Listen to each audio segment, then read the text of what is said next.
इस वीडियो को लाइक करें, हमारे चैनल को सब्सक्राइब कर बेल आइकन जरूर प्रेस करें हमारी न्यू वीडियो सबसे पहले देखने के लिए। Hello friends, once again welcome back to my channel legalisation sir. So friend, आज के सेशन में हम डिस्कस करने वाले हैं भारतीय साक्ष्य अधिनियम से रिलेटेड कुछ इंपॉर्टेंट एमसीक्यू के बारे में, जो एग्जाम में काफी हेल्पफुल रहेंगे। यदि आप किसी जुडिशरी एग्जाम की तैयारी कर रही हैं, चाहे आप किसी भी स्टेट की जुडिशरी एग्जाम की तैयारी कर रहे हैं, ठीक है। तो चलिए स्टार्ट करते हैं आज का सेशन। तो यहाँ पर ये जो हमारा आज का सेशन है, तो ये पार्ट 8 है भारतीय साक्ष्य अधिनियम के एमसीक्यू सीरीज में। इसके हमने 7 पार्ट कवर कर लिए हैं। यदि आपने नहीं देखे हैं तो ऊपर आई बटन पर क्लिक करके देख सकते हैं, या फिर नीचे डिस्क्रिप्शन बॉक्स में लिंक रहेगी, वहां पे आप जाके देख सकते हैं सारे एमसीक्यू पार्ट को। चलिए स्टार्ट करते हैं आज का सेशन। तो सबसे पहले बात करें, जो हमारा फर्स्ट क्वेश्चन है वो है आपका कि तथ्य जिन्हें न्यायिक अपेक्षा में लिया जाएगा प्रावधानित है। धारा 52 में, धारा 57, धारा 54 या धारा 58 में। तो यहाँ पर इसका सही आंसर क्या होगा? यहाँ पे आपका जो सही आंसर है वो होगा बी नंबर, अर्थात धारा 57 में। कि वहां पर बताया गया है, कुछ ऐसे तथ्य बताए गए हैं जिनकी क्या करना होगा, न्यायालय को न्यायिक अपेक्षा करनी होगी, उसको साबित करने की आवश्यकता नहीं होती है। और यहाँ पर भारतीय साक्ष्य अधिनियम में न्यायिक अपेक्षा से रिलेटेड प्रोविजन कहाँ पर बताया गया है? 56 से लेकर 58 तक में, ठीक है ना। तो यहाँ पर इसके प्रोविजंस के बारे में बात किया गया है। और हमारा नेक्स्ट क्वेश्चन है, निम्न में से किस तथ्य को साबित करना आवश्यक है? न्यायिक अपेक्षा, स्वीकृत तथ्य, संस्वीकृति या सुसंगत तथ्य। तो यहाँ पे इसका सही आंसर क्या होगा? यहाँ पे आपका जो सही आंसर है वो होगा डी नंबर का, अर्थात सुसंगत तथ्य। अर्थात जो रिलेवेंट फैक्ट होंगे उसको साबित करना आवश्यक है, लेकिन यदि कहीं पे लिखा हुआ है कि न्यायिक अपेक्षा करनी होगी, उसको साबित करने की जरूरत नहीं है।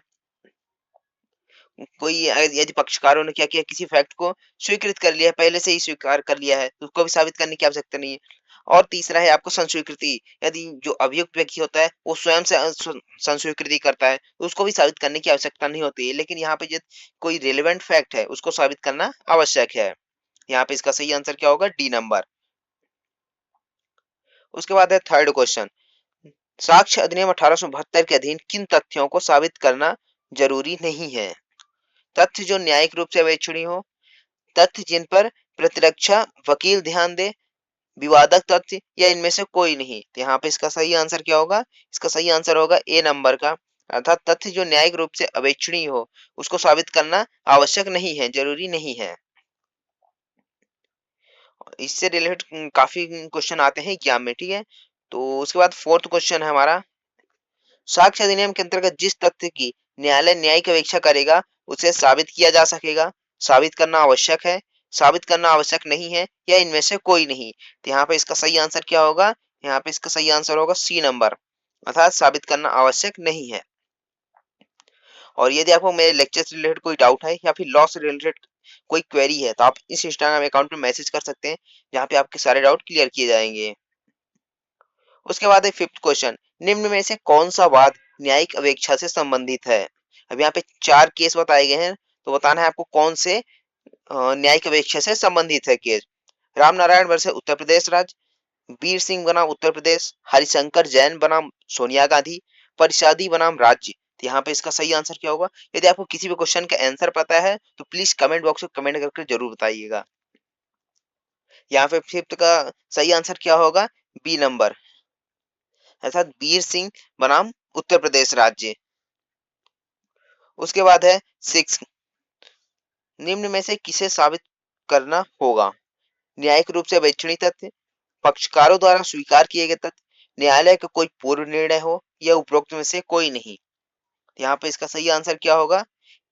डी नंबर, अर्थात उपरोक्त में से कोई नहीं। उसके बाद है सेवंथ क्वेश्चन, न्यायिक अपेक्षा से क्या तात्पर्य है? न्यायिक अपेक्षा, अभी हमने पढ़ा, बहुत सारे न्यायिक अपेक्षा से रिलेटेड कुछ क्वेश्चन देखे। और न्यायिक अपेक्षा होता क्या है? तो यहाँ पर न्यायालय द्वारा दिया गया नोटिस, न्यायालय को दी गई जानकारी, साक्ष्य की अपेक्षा करना, किसी बात को बिना सबूत के अस्तित्व में मानना। तो यहाँ पे इसका सही आंसर क्या होगा? D number. दैट मीन्स कि न्यायिक अपेक्षा जो होती है, जुडिशियल नोटिस होती है, इसका मतलब क्या होता है कि किसी बात को बिना सबूत के, यानी कि विदाउट प्रूफ, उसको अस्तित्व में माना जाना कि हाँ वह सही है। उसके बाद एट्थ क्वेश्चन, किस तथ्य का न्यायालय न्यायिक संज्ञान नहीं ले सकता है? अखबार में प्रकाशित किसी खबर का, भारत सरकार द्वारा मान्य उपाधियां, भारत सरकार के आधिपत्य के अधीन राज्य क्षेत्र, या सड़क और भूमि या समुद्र मार्ग नियम। तो यहाँ पे इसका सही आंसर क्या होगा? ए नंबर। अर्थात अखबार में प्रकाशित कोई खबर है, ठीक है ना, किसी न्यूज़पेपर में कोई समाचार आई है, उस पर क्या कर न्यायालय क्या नहीं कर सकता? न्यायिक संज्ञान नहीं ले सकता है। उसके बाद है 9th क्वेश्चन, निम्न में से कौन से तथ्य सिद्ध करना आवश्यक नहीं है? तथ्य जो रेस जेस्टे के सिद्धांत के अंतर्गत आता है। अब रेस जेस्टे कहाँ पे बताया गया है आपका, ये आप मुझे कमेंट बॉक्स में कमेंट करके बताएंगे, ठीक है ना, कौन से सेक्शन से रिलेटेड है आपका रेस जेस्टे। तथ्य जो पुलिस कथन में लिखे गए हैं, तथ्य जो स्वीकृत है, उपरोक्त में से कोई नहीं। तो यहाँ पे इसका सही आंसर क्या होगा? इसका सही आंसर होगा आपका सी नंबर, अर्थात तथ्य जो स्वीकृत है। उसके बाद है मौखिक साक्ष्य। मौखिक साक्ष्य होना चाहिए, कैसा होना चाहिए मौखिक साक्ष्य? प्रत्यक्ष, अप्रत्यक्ष, परिस्थितिक या उपरोक्त सभी। यहाँ पे इसका सही आंसर क्या होगा? यहाँ पे आपका जो सही आंसर है वो होगा ए नंबर, अर्थात यदि मौखिक साक्ष्य दिया जा रहा है किसी भी फैक्ट का, किसी भी तथ्य का, वो क्या होना चाहिए? प्रत्यक्ष होना चाहिए, आंखों देखा होना चाहिए, या फिर स्वयं आपने सुना हो, वो क्या होगा? मौखिक साक्ष्य दे सकता है। अदरवाइज उसको मौखिक साक्ष्य नहीं एडमिसिबल नहीं होगा। उसके बाद है आपका 11th क्वेश्चन, सर्वोत्तम साक्ष्य नियम का उदाहरण नहीं है। कौन सी धारा? धारा 60, धारा 64, धारा 91, धारा 164। तो यहाँ पे इसका सही आंसर क्या होगा? डी नंबर, अर्थात जो धारा 164 है वो सर्वोत्तम साक्ष्य जो नियम बताए गए हैं उसका उदाहरण नहीं है। उसके बाद है 12th क्वेश्चन, का कहता है कि खां ने बताया कि आ ने बा का कत्ल किया है। अब यहाँ पे का कह रहा है, खा ने बताया, अर्थात जो का है उसको खा ने बताया है। क्या बताया है? कि जो आ नाम का व्यक्ति है उसने बा का क्या किया है? कत्ल किया है। ठीक है, तो यहाँ पर ये प्राथमिक साक्ष्य है, सबसे अच्छा साक्ष्य है, अनुश्रुत साक्ष्य है, या स्वीकृत साक्ष्य है? यहाँ पे इसका सही आंसर क्या होगा? सी नंबर, अर्थात अनुश्रुत साक्ष्य है, हेरसे एविडेंस है, उसको एडमिशन नहीं माना जाता है। उसके बाद है 13th क्वेश्चन, अखबार में प्रकाशित घटना का वृत्तांत, अर्थात यदि किसी अखबार में न्यूज़पेपर में कोई ऐसी घटना का वृत्तांत दिया गया है, उसमें प्रकाशित किया गया है, तो वो क्या कहलाएगा? दस्तावेजी साक्ष्य, अप्रत्यक्ष साक्ष्य, अनुश्रुत साक्ष्य, या सुसंगत साक्ष्य? यहाँ पे इसका सही आंसर क्या होगा? इसका सही आंसर होगा आपका सी नंबर, अर्थात जो अखबार में कोई ऐसी घटना प्रकाशित की जाती है, ठीक है, घटना का वृत्तांत दर्शाया जाता है, तो क्या है? ये हेरसे एविडेंस है, अनुश्रुत साक्ष्य है, सुना सुनाया।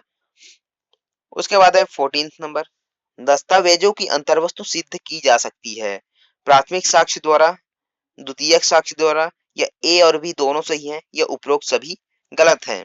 यहाँ पे इसका सही आंसर क्या होगा?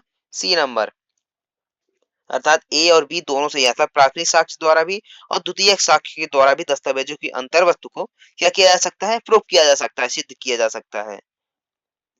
उसके बाद है 15th क्वेश्चन, निम्न में से सबसे अच्छा साक्ष्य कौन सा है? दस्तावेजी साक्ष्य, प्रत्यक्ष साक्ष्य, अनुश्रुत साक्ष्य, या पारिस्थितिक साक्ष्य? तो यहाँ पे इसका सही आंसर क्या होगा? इसका सही आंसर है ए नंबर, अर्थात जो दस्तावेजी साक्ष्य है वो सबसे अच्छा साक्ष्य माना जाता है, क्योंकि उसे स्वयं पेश कर दिया जाता है दस्तावेज को डॉक्यूमेंट के फॉर्म में। तो आई होप आपको ये वीडियो अच्छा लगा होगा। यदि आपको अच्छा लगा है तो लाइक कीजिए और शेयर कीजिए अपने दोस्तों को, सब्सक्राइब करके बेल आइकन को प्रेस कर ले ताकि आने वाली वीडियोज की नोटिफिकेशन आपको मिलती रहे। Thank you so much for watching legalisation sir.